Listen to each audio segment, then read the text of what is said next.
This video is a continuation of my last video, the rhythmic fundamentals of jazz, and today what I want to do is look at another fundamental, the jazz ride cymbal pattern. We'll have a look at the basic pattern and some of the other factors that influence it.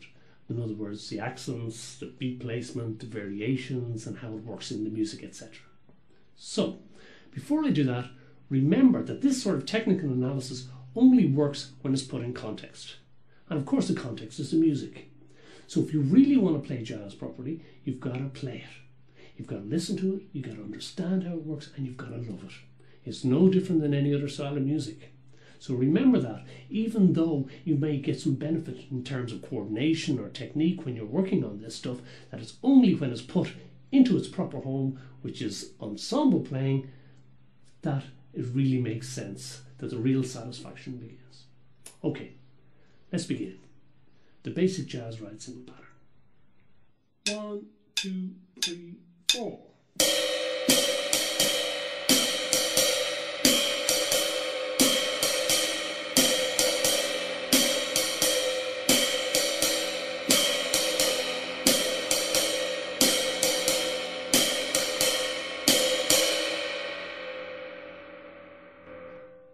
The standard ride jazz pattern, something that I'm sure you all know at this stage. So let's have a look and see what's going on here. Essentially, the jazz pattern is just 4 quarter notes on the cymbal, 1, 2, 3, 4, with a pickup on the and of 2 and the and of 4. Now, when I say the and, I'm talking jazz ands or swung ands. In other words, that and is placed closer to the beat that's coming up, rather than splitting the quarter note right in the middle. So the count is 1, 2, and 3, 4, and 1, 2, and 3, 4, and etc. So with the hi-hat, we play it on the 2nd and 4th beat. Again, this is one of the fundamentals of jazz, where the accent is felt on the 2nd and 4th. It's not a heavy accent, but it's implied within the pattern. So let's have a listen. 1, 2, 3, 4. 1, 2, and 3.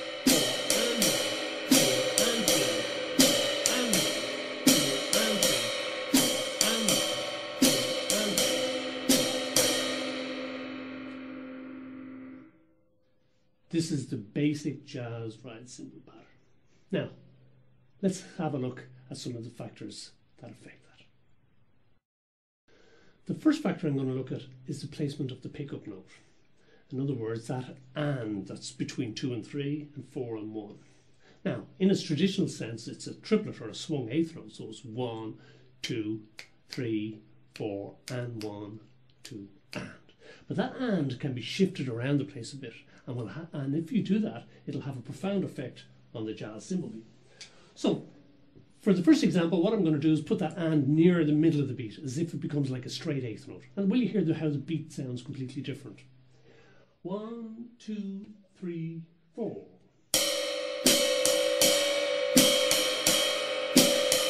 Doesn't sound very stringy, does it? Right in the middle of the beat. 2 and 3, 4 and 1, 2 and 3. Now let's go back to the original so you hear the difference. 2, 4 and 1. Here's the original now. 2.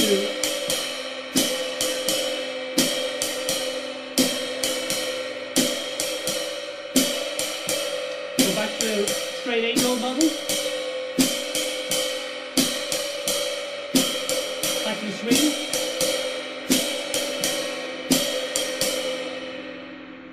Huge difference.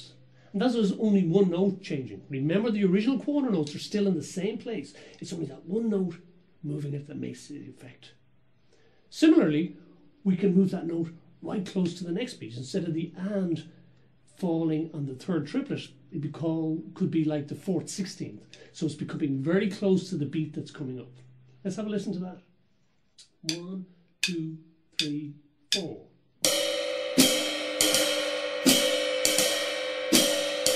It's 3, 1, 2 and 3, 4 and 1, 2 and 3.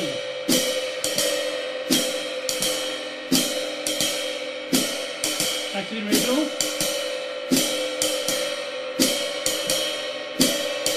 Back to 16.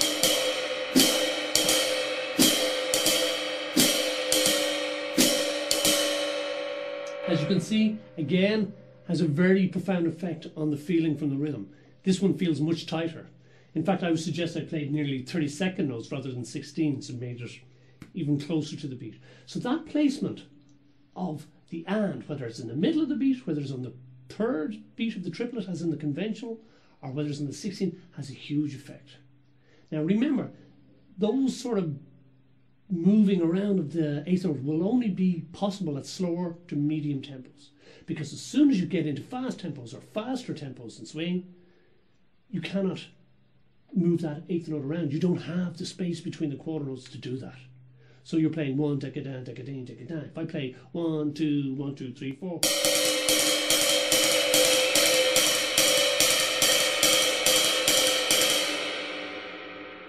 Where can you go with that?